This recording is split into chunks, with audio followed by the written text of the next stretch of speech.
invite à ouvrir la parole de Dieu et nous continuons notre série dans le livre des Juges. Juges chapitre 18. Et nous allons lire le chapitre en entier. Juges chapitre 18. Commençons au verset 1. Et voici donc la parole de Dieu. En ce temps-là, il n'y avait point de roi en Israël. Et la tribu des Danites se cherchait une possession pour s'établir, car jusqu'à ce jour il ne lui était point échu d'héritage au milieu des tribus d'Israël. Les fils de Dan prirent sur eux tous, parmi leurs familles, 5 hommes vaillants, qu'ils envoyèrent de Tsoréa et d'Eshtaol pour explorer le pays et pour l'examiner. Ils leur dirent, « Allez, examinez le pays. » Ils arrivèrent dans la montagne d'Éphraïm jusqu'à la maison de Mika, et ils y passèrent la nuit. Comme ils étaient près de la maison de Mika, ils reconnurent la voix du jeune Lévite, s'approchèrent et lui dirent, « Qui t'a amené ici? Que fais-tu dans ce lieu? Et qu'as-tu ici? » Il leur répondit, « Mika fait pour moi telle et telle chose, il me donne un salaire et je lui sers de prêtre. » Ils lui dirent, « Consulte Dieu, afin que nous sachions si notre voyage aura du succès. » Et le prêtre leur répondit, « Allez en paix. Le voyage que vous faites est sous le regard de l'Éternel. » Verset 7. Les 5 hommes partirent et ils arrivèrent à Laïs. Ils virent le peuple qui y était, vivant en sécurité à la manière des Sidoniens, tranquilles et sans inquiétude. Il n'y avait dans le pays personne qui leur fasse le moindre outrage en dominant sur eux. Ils étaient éloignés des Sidoniens et ils n'avaient pas de liaison avec d'autres hommes. Ils revinrent auprès de leurs frères à Tsoréa et Eshtaol, et leurs frères leur dirent, « Quelle nouvelle apportez-vous? Allons, répondirent-ils, montons contre eux, car nous avons vu le pays, et voici, il est très bon. » Quoi? Vous restez sans rien dire? Ne soyez point paresseux à vous mettre en marche pour aller prendre possession de ce pays. Quand vous y entrerez, vous arriverez vers un peuple en sécurité. Le pays est vaste, et Dieu l'a livré entre vos mains. C'est un lieu où rien ne manque de tout ce qui est sur la terre. 600 hommes de la famille de Dan partirent de Tsoréa et d'Eshtaol, munis de leurs armes de guerre. Ils montèrent et campèrent à Kiriath-Jéarim en Juda. C'est pourquoi ce lieu qui est derrière Kiriath-Jéarim est appelé jusqu'à ce jour Machané-Dan. Ils passèrent de là dans la montagne d'Éphraïm et ils arrivèrent jusqu'à la maison de Mika. Alors les 5 hommes qui étaient allés pour explorer le pays de Laïs prirent la parole et dirent à leurs frères, « Savez-vous qu'il y a dans ces maisons-là un éphod, des téraphim, une image taillée et une image en métal fondu? Voyez maintenant ce que vous avez à faire. » Ils s'approchèrent de là, entrèrent dans la maison du jeune Lévite, dans la maison de Mika, et lui demandèrent comment il se portait. Les 600 hommes d'entre les fils de Dan, munis de leurs armes de guerre, se tenaient à l'entrée de la porte. Et les 5 hommes qui étaient allés pour explorer le pays montèrent et entrèrent dans la maison. Ils prirent l'image taillée, l'éphod, les téraphim et l'image en métal fondu, pendant que le prêtre était à l'entrée de la porte avec les 600 hommes munis de leurs armes de guerre.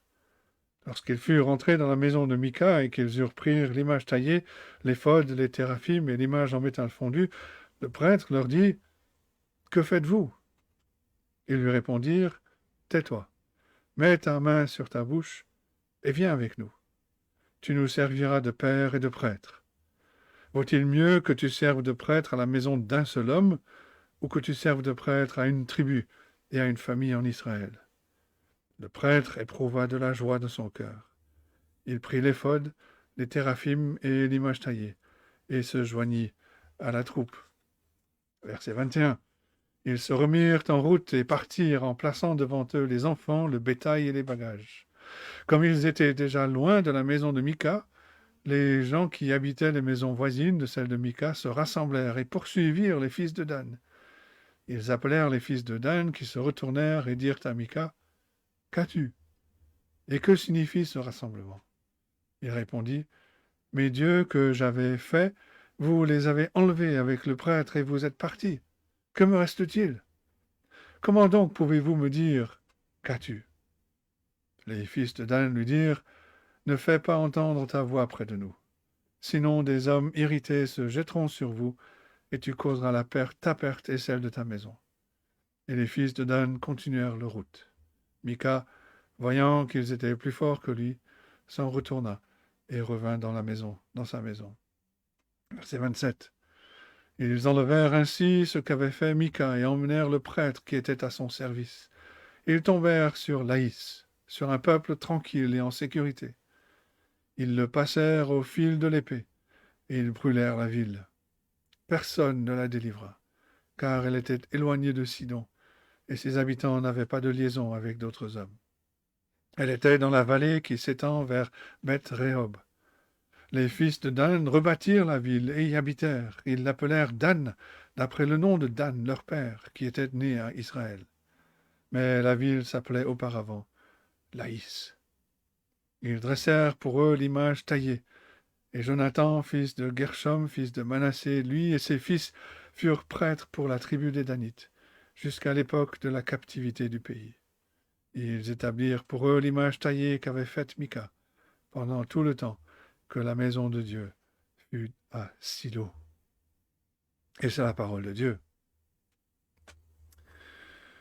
Je ne sais pas si il vous arrive de repenser à l'avertissement de l'apôtre Jacques, en Jacques chapitre 4, versets 13 à 16, où Jacques dit ceci, « À vous maintenant qui dites, aujourd'hui ou demain nous irons dans telle ville, nous y passerons une année, nous trafiquerons et nous gagnerons, vous qui ne savez pas ce qui arrivera demain, car qu'est-ce que votre vie? Vous êtes une vapeur qui paraît pour un peu de temps et qui ensuite disparaît.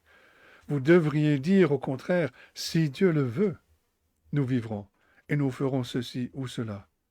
Mais maintenant vous vous glorifiez dans vos pensées orgueilleuses. C'est chose mauvaise de se glorifier de la sorte. » Cet avertissement de Jacques est rempli de conseils spirituels, de conseils bibliques, et il établit un principe important concernant la volonté de Dieu. En même temps, il offre un principe qui est logique, qui est sensé. C'est un peu comme l'avertissement du roi Akab en réponse à la menace d'attaque du roi Ben-Hadad en 1 Roi 20, verset 11. Où Akab dit, le roi d'Israël répondit, que celui qui revêt une armure ne se glorifie pas comme celui qui la dépose. Encore une fois, c'est un principe de bon sens, c'est un peu comme le proverbe bien connu, ne vendez pas la peau de l'ours avant de l'avoir tué. D'une part, Dieu recommande une sage planification et les efforts de son peuple pour accomplir des buts, en particulier des buts par lesquels il reçoit la gloire. Et d'autre part, il est très facile pour nous de faire des plans, d'établir des objectifs basés uniquement sur nos désirs, et ensuite tenter de mettre sur eux le sceau de l'approbation de Dieu. Si la volonté de Dieu pour chacun de nous concernant toutes les questions de la vie avait été énoncée explicitement dans sa parole, cela aurait pu empêcher beaucoup de nos tentatives pour faire passer notre volonté comme étant la volonté de Dieu. Mais il y a beaucoup de domaines dans la vie où la parole de Dieu donne des conseils, établit des principes, aborde les choses de façon claire. Par exemple, la Bible est assez claire au sujet du mensonge, au sujet du vol, de l'adultère ou du meurtre. On connaît la volonté de Dieu sur ces questions. Mais quand chaque personne fait ce qui est juste à ses propres yeux, ce qui lui semble bon, il est probable que même les questions que Dieu a abordées clairement sont victimes de désirs et d'actions personnel. Et comme nous le savons maintenant, c'était un véritable problème pendant ces jours des juges en Israël. Les gens faisaient ce qu'ils voulaient. Et ils ont eu l'audace de saupoudrer leurs choix et leurs actions d'un peu de poussière de Dieu, si on peut dire, pour se convaincre qu'ils faisaient la volonté de Dieu. Et ce genre de vie se traduira par une culture très désordonnée. Et la tribu de Dan prouve dans ce texte à quel point le peuple d'Israël, le peuple que Dieu avait choisi, était perturbé. Tout en prétendant faire la volonté de Dieu, ils sont partis faire leur propre volonté. Et non seulement cela a-t-il causé des problèmes à leur génération, mais ils ont jeté les bases pour de grands problèmes pour les générations futures. En effet, le choix obstiné du peuple de Dan a jeté les bases de la destruction d'Israël dans les années à venir. Et on doit donc apprendre de leurs erreurs pour mesurer nos désirs, nos plans face aux déclarations claires de la parole de Dieu. Premier grand point dans ce message, Dan cherchait une nouvelle demeure dans les 13 premiers versets. Nous allons voir dans cette histoire comment les représentants de Dan, les espions de Dan ont trouvé le prêtre de Mika qui a dit aux espions qu'ils faisaient la volonté de Dieu.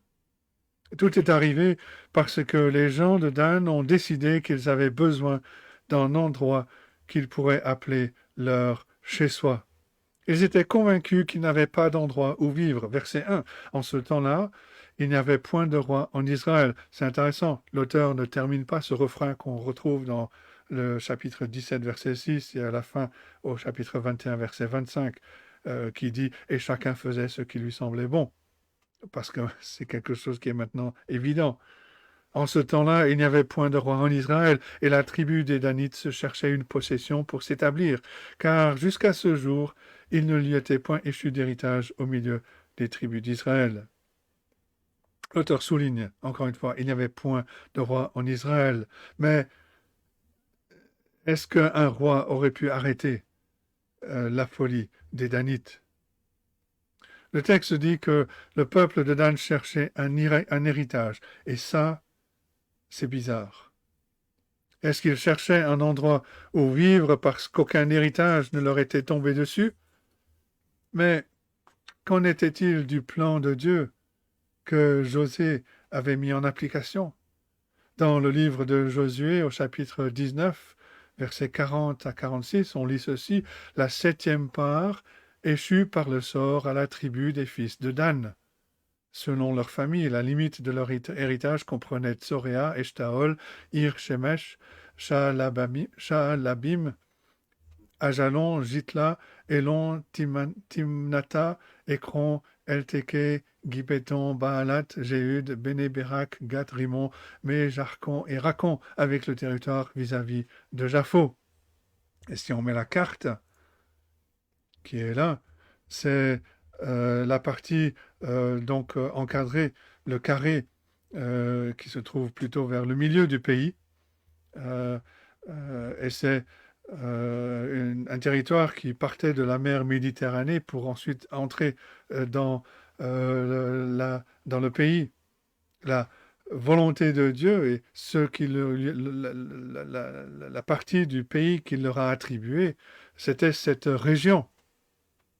C'est, comme Josué 19 le dit, c'est la 7e part échue par le sort à la tribu des fils de Dan. Mais les Danites n'ont pas chassé les habitants du pays de la promesse. Ils n'ont même pas pris possession de leur héritage.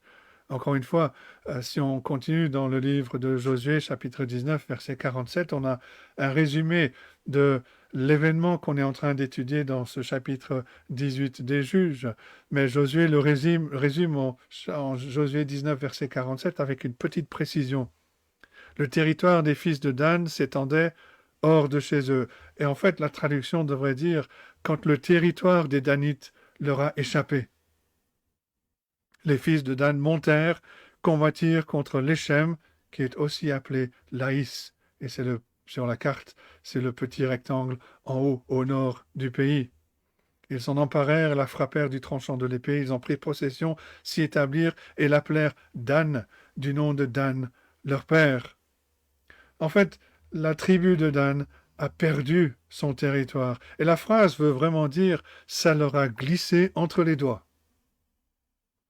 Et maintenant, on peut se demander comment ce territoire donné par Dieu a pu glisser entre leurs doigts, alors que Dieu avait promis qu'il donnerait à chaque tribu la terre qu'il avait promise comme héritage. Moïse avait dit au peuple en Deutéronome 31, verset 5, « L'Éternel vous les livrera, vous agirez à leur égard selon tous les ordres que je vous ai donnés. »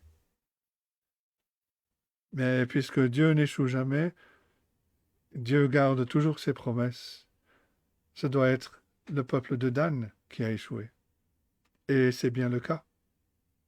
Dans le chapitre 1 du livre des Juges, au verset 34, nous lisons « Les Amoréens repoussèrent dans la montagne les fils de Dan et ne les laissèrent pas descendre dans la plaine. » Et Dan n'a jamais pris possession de son héritage.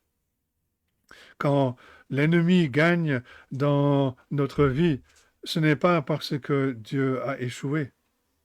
Dieu a promis en 1 Jean 5, verset 4, « Tout ce qui est né de Dieu triomphe du monde. La victoire qui triomphe du monde, c'est notre foi. » C'est pourquoi la volonté de Dieu pour nous, son peuple, elle est évidente, Romains 6, 14, « Car le péché n'aura point de pouvoir sur vous, puisque vous êtes non sous la loi, mais sous la grâce. » Et donc, si le péché a un pouvoir sur le croyant, le problème ne vient pas de Dieu. Le problème ne vient même pas du diable. Le problème vient du croyant qui ne dépend pas de Dieu, qui ne s'approprie pas les ressources, les promesses de Dieu, les instructions de Dieu, l'Esprit Saint de Dieu, la prière. C'était le cas pour les gens de Dan, incapables d'être satisfaits de ce que Dieu leur avait donné et de combattre pour ce que Dieu leur avait donné. Ils sont allés chercher leur demeure dans tous les autres endroits du pays. Verset 2, les fils de Dan prirent sur eux tous, parmi leurs familles, 5 hommes voyants, qu'ils envoyèrent de Tsoréa et d'Eshtaol pour explorer le pays et pour l'examiner. Ils leur dirent, allez, examinez le pays. Ils arrivèrent dans la montagne d'Éphraïm jusqu'à la maison de Mika, et ils y passèrent la nuit. Les espions choisis par la tribu de Dan ont quitté l'endroit que Dieu leur avait prescrit, l'héritage que Dieu leur avait donné, et ils se sont dirigés vers le nord. Et pendant le voyage, ils sont arrivés à la montagne d'Éphraïm, ils se sont arrêtés près de la maison de Mika. Mika, nous l'avons vu la dernière fois, c'est lui qui avait volé l'argent de sa mère, qui avait ensuite avoué, sa mère avait fait forger une idole d'argent que Mika a ajoutée à son sanctuaire. Il avait créé un éphod, il a établi sa propre religion, il a embauché un lévite pour la diriger. Et maintenant, ces espions arrivent et ils vont trouver ce lévite. C'était providentiel pour eux qu'ils découvrent un prêtre qui pouvait consulter le Seigneur pour eux. Ces hommes étaient ils avaient juste assez de connaissance de la volonté de Dieu qu'ils étaient même un peu surpris de trouver un lévite dans la montagne d'Éphraïm. Comment était-il arrivé là? Verset 3. Où ils étaient près de la maison de Mika, ils reconnurent la voix du jeune lévite, s'approchèrent de lui et dirent, « Qui t'a amené ici? Que fais-tu dans ce lieu? Et qu'as-tu ici? » Il leur répondit, « Mika a fait pour moi telle et telle chose, il me donne un salaire, je lui sers de prêtre. » On peut se demander pourquoi les espions semblaient surpris de trouver ce lévite. Peut-être qu'ils avaient encore une certaine connaissance de la loi de Dieu. Peut-être qu'ils savaient qu'un lévite devait se trouver soit dans une ville lévitique attribué aux Lévites, soit dans l'endroit où Dieu avait choisi d'avoir sa présence, c'est-à-dire le tabernacle et l'arche de l'Alliance, qui était à ce moment-là à Silo. Et le Lévite va leur expliquer l'extraordinaire offre de Mika, qui, selon lui, était bien sûr la volonté de Dieu. Pourquoi le Lévite ne serait-il pas là, étant donné que Mika s'était engagé à prendre soin de lui? Et bien sûr, pour beaucoup de personnes, la richesse et le confort sont toujours des signes de la volonté de Dieu, n'est-ce pas? Eh bien, si Dieu a mis un prêtre à leur disposition, ce doit être la volonté de Dieu pour que les espions apprennent si Dieu allait les bénir. Verset 5. Ils lui dirent, consulte Dieu, afin que nous sachions si notre voyage aura du succès. Le prêtre leur répondit, allez en paix. Le voyage que vous faites est sous le regard de l'Éternel. Apparemment, à cette époque de l'histoire, les Israélites étaient conscients que c'était la volonté de Dieu pour les prêtres de représenter le peuple devant Dieu et de représenter Dieu devant le peuple. Et voilà ces espions d'An qui sont préoccupés de savoir s'ils allaient réussir à faire ce qui est juste à leurs propres yeux, ce qui leur semblait bon. Et le prêtre a sans doute fait quelque chose avec l'éphod, avec les idoles de Mika. Il est revenu avec la bonne nouvelle que le sceau de l'approbation de Dieu était sur le plan de Dan. C'était tout ce qu'ils avaient besoin d'entendre. Et donc, si une personne religieuse, si une personne avec un habit religieux affirme nos désirs, cela veut dire que nous sommes dans la volonté de Dieu, n'est-ce pas? Est-ce que c'est comme Balaam qui, à un moment, a déclaré la volonté de Dieu pour son peuple et, à un moment suivant, les a conduits dans l'idolâtrie et la fornication, ce qui a mené la mort de Balaam et de 24 000 Israélites? Est-ce que nous voulons parler des personnalités de la télévision charismatique qui promettent que si vous leur envoyez de l'argent, Dieu augmentera votre compte bancaire? Si vous semez dans leur ministère, vous récolterez en grande quantité. Ou bien est-ce que c'est comme ces faux enseignants qui promettent que si vous avez la foi dans leur église ou l'église officielle, Dieu vous laissera entrer au ciel? Ou même comme ces faux enseignants qui déclarent sur la base de la parole de Dieu que sa volonté pour ses enfants en toutes circonstances est qu'ils vivent uniquement pour jouir des plaisirs de la vie? Salomon avait raison de conclure qu'il n'y a rien de nouveau sous le soleil. Voilà les hommes de Dan, encouragés par la certitude qu'ils étaient dans la volonté de Dieu, qu'ils faisaient la volonté de Dieu. Et ils se sont mis à faire leur propre volonté. La volonté de Dieu n'a pas résisté, ils ont cherché un endroit différent que celui que Dieu leur avait donné. Ils sont allés chercher un endroit pour s'y installer. Verset 7, les 5 hommes partirent. Ils arrivèrent à Laïs sur la carte, donc j'ai dit c'est tout à fait au nord. Et virent le peuple qui y était, vivant en sécurité à la manière des Sidoniens, tranquille, sans inquiétude. Il n'y avait dans le pays personne qui leur fasse le moindre outrage en dominant sur eux. Ils étaient éloignés des Sidoniens, et ils n'avaient pas de liaison avec d'autres hommes. Ils revinrent auprès de leurs frères à Tsoréa et Eshtaol, et leurs frères leur dirent « Quelle nouvelle apportez-vous » Les espions, donc, ont voyagé jusqu'au point le plus au nord de la terre de la promesse. Et les commentateurs sont partagés. Ils ont soit voyagé au-delà de la frontière de la terre de la promesse, soit ils étaient dans la partie la plus septentrionale de la terre que Dieu avait donnée à la tribu de Nephtali. C'est vraiment la limite. Ils ont vu des gens vivre en sécurité, c'est-à-dire des gens qui vivaient sans crainte d'être envahis. C'était des Cananéens, le peuple que Dieu voulait chasser de la terre de la promesse, et ils vivaient en paix. La phrase « à la manière des Sidoniens » indique qu'ils vivaient sous l'influence de la culture puissante et bien ordonnée de Sidon, qui est au nord. C'est ce qui est encerclé tout à fait en haut de la carte. Mais aucune puissance militaire ne les humiliait. Ils possédaient de la richesse, dans ce sens qu'aucun peuple ne leur enlevait sa richesse par le biais de l'impôt. Ils étaient loin des Sidoniens, assez loin de Sidon, sur les montagnes du Liban, pour avoir une certaine indépendance. Ils n'avaient pas de liaison avec d'autres hommes. Ils vivaient dans un isolement calme, au moins jusqu'à maintenant. Et les espions ont trouvé l'utopie. Cela voulait dire pour eux que c'était la volonté de Dieu qu'ils envahissent, qu'ils tuent, qu'ils possèdent les gens et ce territoire. Sans aucun doute, à leurs yeux, ils avaient découvert la volonté de Dieu, ils étaient convaincus, et ils sont allés convaincre leurs frères, leurs sœurs, à leur retour, que ça, c'était la volonté de Dieu. Verset 9. Allons, répondirent-ils, montons contre eux, car nous avons vu le pays, et voici, il est très bon. Quoi, vous restez sans rien dire? Ne soyez point paresseux à vous mettre en marche pour aller prendre possession de ce pays. Quand vous y entrerez, vous arriverez vers un peuple en sécurité. Le pays est vaste. Dieu l'a livré entre vos mains. C'est un lieu où rien ne manque de tout ce qui est sur la terre. Le rapport des espions laissait entendre que se déplacer vers le nord, s'emparer de la vallée paisible, était une évidence. Verset 9. Allez, répondit-il, montons contre eux, car nous avons vu le pays, et voici, il est très bon.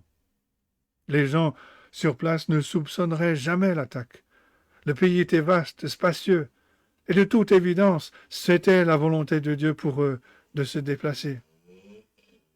Dieu l'a livré entre leurs mains. C'est un lieu où rien ne manque de ce qui existe sur la terre. Mais attendez, est-ce que ce n'était pas clairement la volonté de Dieu pour eux de posséder le pays que Dieu leur avait donné, l'héritage que Dieu leur avait donné? Et Dan n'a pas obéi à Dieu sur cette question. Et maintenant, ils sont convaincus que la volonté de Dieu a changé, parce que cette autre terre était plus facile à occuper. C'est très instructif de comparer ce rapport d'espionnage avec le précédent rapport des espions qui ont enquêté pour la première fois sur la terre de la promesse. Quelle ironie, quand Dieu avait clairement ordonné au peuple d'envoyer des espions dans le pays qu'il avait clairement promis de leur donner sous la direction de Moïse, les espions sont revenus avec un rapport décourageant. Et le peuple a refusé de faire la volonté clairement communiquée par Dieu. Maintenant, quand le peuple a envoyé des espions pour vérifier une terre, contrairement à la volonté de Dieu, ils reviennent et font un rapport très positif. Et le peuple est unanimement en faveur de faire ce qui est contraire à la volonté de Dieu. C'est une preuve que les gens utilisent le nom de Dieu, mais font ce qui est juste à leurs propres yeux. Ils font ce qui leur semble bon. Et c'est très facile pour nous de justifier la volonté de Dieu. Si nous faisons quelque chose qui n'est pas populaire, qui n'est pas politiquement correct, qui n'est pas acceptable pour la majorité, nous trouverons la vie un peu troublée. Et une vie troublée nous force à dépendre de Dieu, non seulement quotidiennement, mais à chaque instant. Et si je suis obligé de dépendre à Dieu à chaque instant, quotidiennement, je n'aurai pas confiance en moi. Et ce n'est sûrement pas la volonté de Dieu que de vivre chaque moment de chaque jour en dépendance et en ayant confiance en lui. Si? Je pense que c'est ce que Dieu voulait dire par l'apôtre Paul en Romains 1, verset 17. En lui, dans l'Évangile, est révélée la justice de Dieu par la foi et pour la foi, selon qu'il est écrit, le juste vivra par la foi. Est-ce qu'il ne semble pas que la volonté de Dieu se trouve d'abord dans les choses que Dieu a clairement énoncées dans sa parole? Et donc peut-être que ce n'est pas la volonté de Dieu que vous gagnez au loto aujourd'hui. parce qu'en gagnant, vous seriez tenté de ne plus dépendre de lui. Et comme les Danites, à aller contrairement à ce qu'il a dit. Dan cherchait une nouvelle demeure. Deuxième grand point, Dan voulait un nouveau prêtre pour aller avec sa nouvelle demeure. En chemin vers leur nouvelle demeure, les espions ont raconté aux voyageurs la religion faite maison de Mika. Verset 14. Alors les 5 hommes qui étaient allés pour explorer le pays de Laïs prirent la parole et dirent à leurs frères: savez-vous qu'il y a dans ces maisons-là un éphod, des téraphim, une image taillée et une image en métal fondu? Voyez maintenant ce que vous avez à faire. Ils ont laissé entendre qu'ils devaient prendre le Lévite et les idoles avec eux. Quand 600 soldats sont arrivés chez Mika et chez le prêtre, il a été surpris, verset 18. Et lorsqu'ils furent arrivés dans la maison de Mika, qu'ils eurent pris l'image taillée, l'éphod, les téraphim et l'image fondue, le prêtre leur dit: que faites-vous? Et les hommes forts de Dan ont offert au prêtre un nouveau poste, une promotion, verset 19. Ils lui répondirent: tais-toi, mets ta main sur ta bouche et viens avec nous. Tu nous serviras de père et de prêtre. Vaut-il mieux que tu serves de prêtre à la maison d'un seul homme ou que tu serves de prêtre à une tribu et une famille en Israël? Maintenant, le Lévite, dont on ne connaît pas encore le nom, pourrait être le prêtre pour toute une tribu, et pas seulement une famille. Et ça, c'était sûrement la volonté de Dieu. Eh bien non. Parce que la volonté de Dieu révélée dans sa parole, c'était que les prêtres soient nommés par les prêtres de la lignée d'Aaron. Selon le plan de Dieu, celui qui devait servir comme prêtre n'était pas le choix du peuple. Et donc ce n'était pas la volonté de Dieu. Et bien que surpris par l'apparition de ces hommes forts, le prêtre maintenant est heureux à l'offre, à la proposition qui lui est faite. Verset 20, le prêtre éprouva de la joie dans son cœur. Il prit l'éphod, les téraphim, l'image taillée et se joignit à la troupe. Mais qu'est-ce qui est arrivé de la satisfaction précédente du Lévite? On a vu au chapitre 17, verset 11, que le Lévite se décida à rester avec Mika, avec cet homme qui regarda le jeune homme comme l'un de ses fils. Et c'était vrai, mais ça, c'était avant. À la lumière de cette nouvelle offre, de cette promotion, son contentement a changé. Et voilà l'inconstance de la personne qui fait ce qui est juste à ses propres yeux, ce qui lui semble bon, et qui tente de se convaincre que c'est la volonté de Dieu. L'apôtre Jacques décrit une telle personne comme étant un homme irrésolu, inconstant dans toutes ses voies. Jacques 1, verset 8. C'est comme l'homme qui regarde une nouvelle voiture pour seulement 1 an, parce qu'il décide soudainement qu'il aime la voiture bleue plus que la voiture verte, et donc il change. Ou c'est comme la femme qui est si folle de l'homme qu'elle a rencontré au travail et qu'elle l'épouse. Quelques années plus tard, elle obtient un nouveau travail, rencontre un nouvel homme au travail et décide qu'elle est plus folle de lui.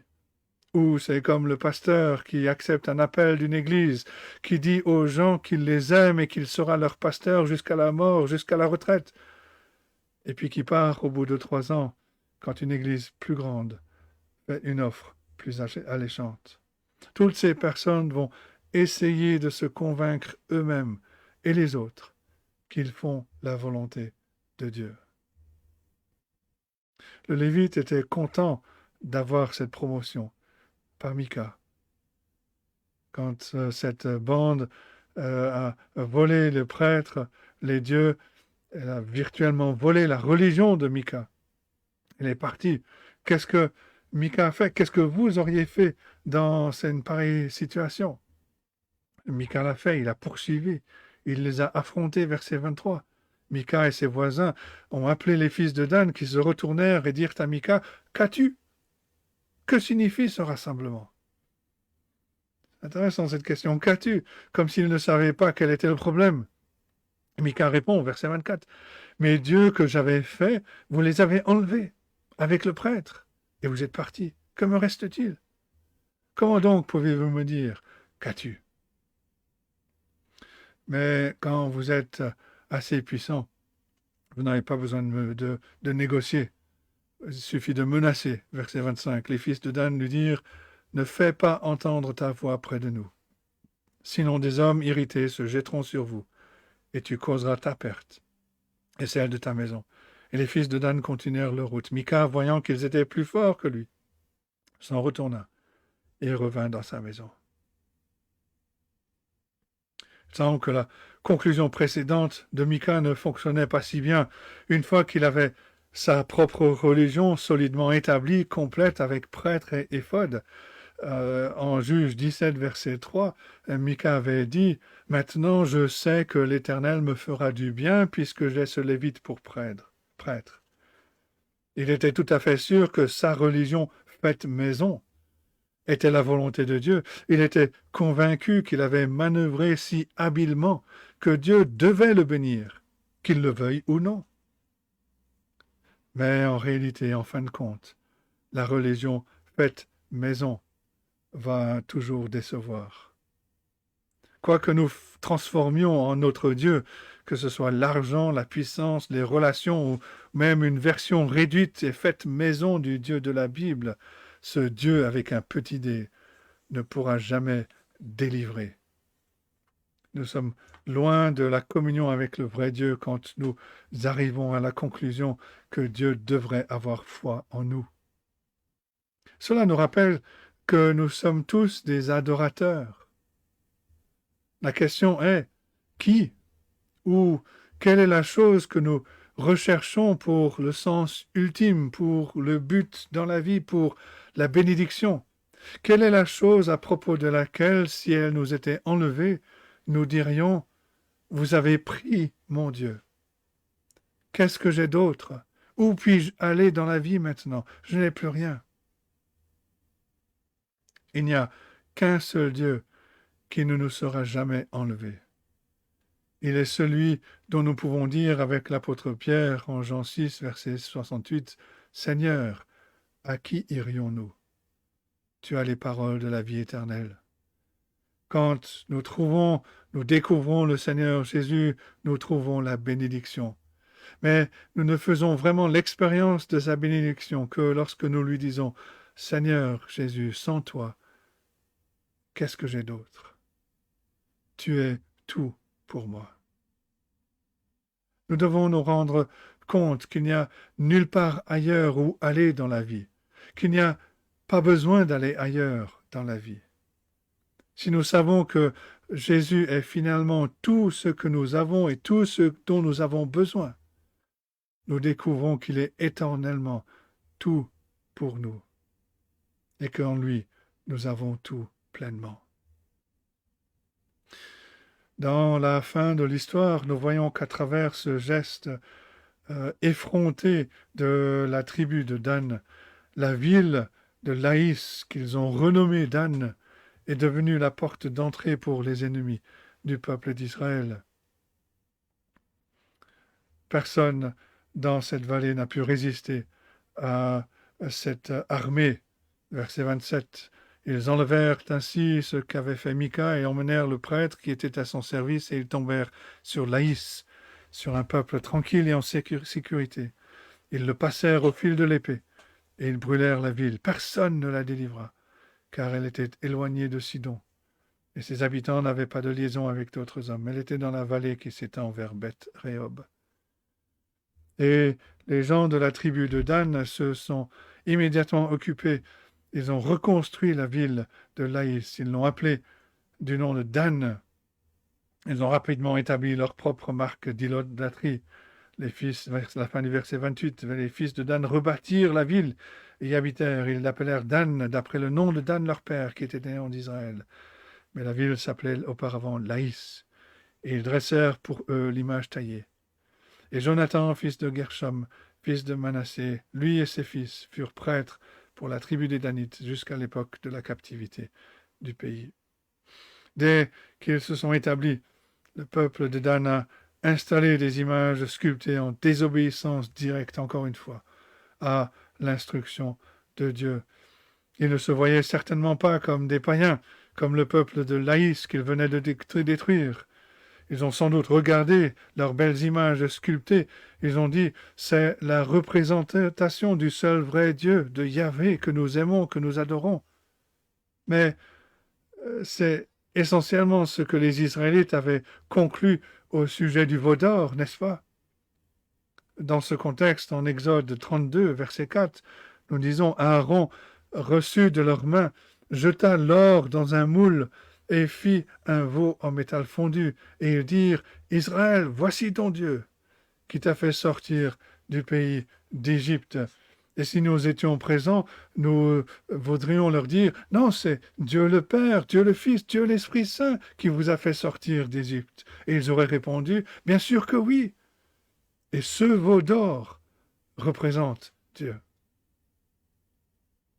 Mais le peuple de Dan était hors de la volonté de Dieu, parce que Dieu avait déjà indiqué clairement où le peuple devait aller pour l'adorer. Avant que les tribus de Jacob n'entrent dans la terre de la promesse, Dieu avait donné instruction par Moïse en Deutéronome 12, versets 13 et 14. « Garde-toi d'offrir des holocaustes dans tous les lieux que tu verras. Mais tu offriras des holocaustes au lieu que l'Éternel choisira dans l'une de tes tribus. C'est là que tu feras tout ce que je t'ordonne. » Et à cette époque, le lieu choisi par Dieu était Silo, où Élie et Samuel exerçaient leur ministère devant l'arche de l'Alliance. En fait, notre texte reconnaît cette violation de la loi de Dieu par les Danites, au verset 31. Ils établirent pour eux l'image taillée qu'avait fait Mika, pendant tout le temps que la maison de Dieu fut à Silo. Eux, ils ont établi leur religion à Laïs, qu'ils ont appelée Dan. Mais il y a une autre tournure déprimante dans l'histoire. Jusqu'à présent, on ne nous a pas dit le nom du Lévite. Mais nous lisons verset 30, ils dressèrent pour eux l'image taillée. Et Jonathan, fils de Gershom, fils de Manassé, lui et ses fils furent prêtres pour la tribu des Danites, jusqu'à l'époque de la captivité du pays. Et en fait, il y a des manuscrits très anciens qui nous disent ici, qui parlent de Jonathan, fils ou descendant de Gershom, fils ou descendant de Moïse. Et d'autres manuscrits, les copistes, qui recopiaient l'Ancien Testament, ont modifié le texte parce que c'était trop choquant pour impliquer la famille de Moïse. Et ils ont mis Manassé, parce qu'effectivement le comportement ressemble à celui de Manassé. Et pourtant, le Lévite qui a fait des compromis sur tout, sauf sur ses propres intérêts, était le descendant de Moïse. Et cela montre que Dieu n'est pas grand-père. Il n'a pas de petits-enfants. Il faut que chacun ait une relation personnelle avec lui, directe avec Dieu. Personne n'est apparenté à Dieu par un arbre généalogique ou parce qu'il appartient à une tribu ou une dénomination ou qu'il est membre de telle église locale. Il faut une relation personnelle. Et ce n'est pas parce que le père, le grand-père, était quelqu'un qui connaissait Dieu que cela veut dire que le petit-fils, automatiquement, connaît Dieu. La famille de Moïse le montre. Qu'est-ce que Dan, qu'est-ce que Mika, qu'est-ce que le Lévite aurait dû faire? Ils auraient dû aller à Silo. C'est ce qui est entouré sur la carte à droite du carré rouge. C'est là que se trouvait le temple, le tabernacle. Dieu avait permis aux gens de s'approcher de lui, de l'adorer, de le connaître, de vivre avec lui. Le tabernacle, la présence, le lieu de la présence de Dieu parmi son peuple était à Silo. Et cela aurait dû être le point focal de la vie de Mika et des Danites. Il devrait être de même pour le tabernacle de Dieu aujourd'hui. l'homme qui est littéralement la parole faite chair, qui a tabernaclé parmi nous. Jean 1,14, le Seigneur Jésus-Christ. Si nous ne centrons pas nos vies sur le Seigneur Jésus-Christ comme le seul moyen d'approcher, d'adorer, de connaître et de vivre pour Dieu, nous centrerons notre vie sur une religion faite maison, faite par la main de l'homme, sur une idole, sur quelque chose qui ne peut pas bénir. Et comme j'ai dit, pour terminer, l'histoire montre que la ville de Dan est devenue le portail par lequel les destructeurs d'Israël sont venus. C'est devenu le site de la fausse religion la plus destructrice d'Israël, 130 années après ces événements. Le roi Jéroboam va ériger un autel à Dan, un autre à Béthel, et ces autels seraient le substitut faisant autorité qui remplacerait le véritable culte de l'Éternel à Jérusalem.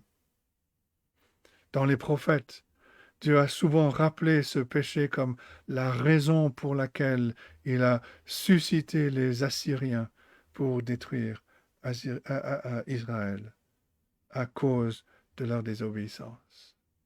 On devrait trouver très intéressant et très ironique le fait que lorsque Dieu a envoyé les ennemis réels qu'il avait promis pour détruire son peuple, il les a envoyés par Dan. Satan et le faux culte sont entrés parmi le peuple d'Israël par la ville de Dan. Les Assyriens ont attaqué Israël en passant par Dan. Les Babyloniens aussi sont venus par Dan quand ils ont détruit Juda et Jérusalem. Quand nous rejetons les déclarations claires de la parole de Dieu pour faire ce qui est juste à nos propres yeux, pour faire ce qui nous semble bon, nous posons un fondement dangereux et destructeur. Alors, nous avons besoin de connaître la parole de Dieu.